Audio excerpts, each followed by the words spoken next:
Hey guys, welcome back to our channel. ఈ రోజు పల్లి పట్టి చేయబోతున్నాను. చాలా బాగుంటుంది. కరకరలాడుతూ క్రంచీగా చాలా బాగుంటుంది.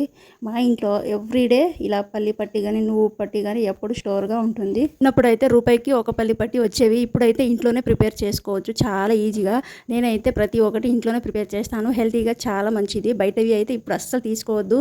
చిన్నప్పుడు తిందామంటే దొరికేవే కాదు. ఇప్పుడు తిందామంటే బయట దొరుకుతున్నాయి కానీ హెల్తీవి మంచిది కాదు. ఇంట్లోనే ప్రిపేర్ చేసుకుంటే చాలా మంచిది. నాకు ఎంతో బలాన్ని ఇచ్చే ఈ పల్లీలను రోజుకు గుప్పెడంతా తింటే చాలా మంచిది. కాకపోతే మనం రోజుకి గుప్పెడంతా తినలేం కాబట్టి ఇలా పల్లి పట్టి కానీ లడ్డూలు కానీ చేసుకొని రోజుకు ఒక లడ్డు తింటే చాలా మంచిది. స్కూల్ నుంచి పిల్లలు రాగానే రోజుకు ఈవినింగ్ ఒక లడ్డు, పరిగడుపున ఒక లడ్డు ఇలా తినడం వల్ల వాళ్ళ బోన్స్ బలంగా తయారవుతుంది.